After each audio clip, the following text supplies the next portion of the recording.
আসসালামু আলাইকুম ওয়া রাহমাতুল্লাহ। আজকে করবো আমরা আলু পোড়া। কারণ বাজারে নতুন আলু আসছে, তার জন্য মনে চাইছে যে আলু পোড়া খাই। আর শৈশবে ওইসব আলু পোড়া অনেক খাইতাম। বাট অনেক বছর আগে এইসব আলু পোড়া খাইছি। আগে এরকম আলু পুইড়া পুইড়া পরে খাই। দেন আজকে মনে হলো যে আজকে যদি আলু পোড়া দিই, তার জন্য আমি আলু নিয়ে আসছি। আর বাজারে নতুন আলু একবার ফ্রেশ।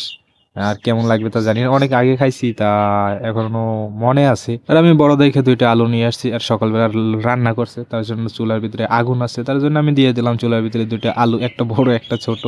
আর সম্ভবত ছোটটা আগেই হয়ে যাবে, বড়টা হয়তো একটু লেট হইবে। দেন আমি সবকিছু ভালোভাবে ইটি কইরা দিয়া দিলাম, ভিতরে দিয়ে একটু গর্ত কইরা ঢাইকে দিতে হবে, কারণ উপর থেকে আর নিচ থেকে যদি আগুনের তাপ না পায় তাহলে আর সিদ্ধ হবে না। তার জন্য একটু গর্ত কইরা পরে চালাই দিয়া দিছি। কতক্ষণ লাগে জানি না। আর আগে ছোটবেলায় সবসময় মানে ম্যাক্সিমাম দিনই প্রতিদিনই মনে হয় করতাম, আলু পোড়া দিতাম আর খাইতাম। দেন দেখি কতক্ষণ সময় লাগে, আর দিয়ে দিলাম। আর গর্ত দিয়ে একবারে ধোয়ায় সব ভরে গেছে। তারপর দিয়ে দিছি মোটামুটি, তারপরও কিছুটা হয় নাই, কিছুটা ডাকরা হইছে। দেখি কতক্ষণ সময় লাগে। আর অনেকক্ষণ সময়ের পর আসছি সেই কাঙ্ক্ষিত আলু পোড়ার কাছে। আর দেখি এখন হয়েছে কিনা পোড়াটা। একবারে আগুন সব নিভে গেছে, হালকা হালকা আগুন আসছে ভিতরে। আর হালকা একটা ছোটটা হইছে সিদ্ধ, কিন্তু বড়টা আর হয় না, বড়টা ভিতরে কাঁচা। দেন আমি একটা নিয়ে পরে ছোট আলুটা উঠাবো, উঠে দেখি হয়েছে কিনা।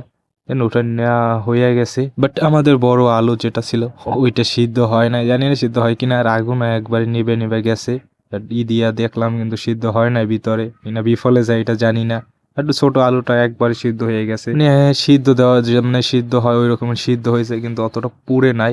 যার জন্য টেস্ট লাগবে কিনা জানি না, মনে হয় না যে টেস্ট লাগবে। আর নতুন আলু সবসময় ভালো লাগে না, কারণ পুরান হইলে আলুগুলো ভালো লাগে না। আমি এটা ভাইঙ্গে দেখবো কিরকম লাগে। অলরেডি ভাইঙ্গে ফেলাইছি, ভিতরে মোটামুটি গরম আছে, ধরা যায় না। একটু খেয়ে দেখি কেমন লাগে।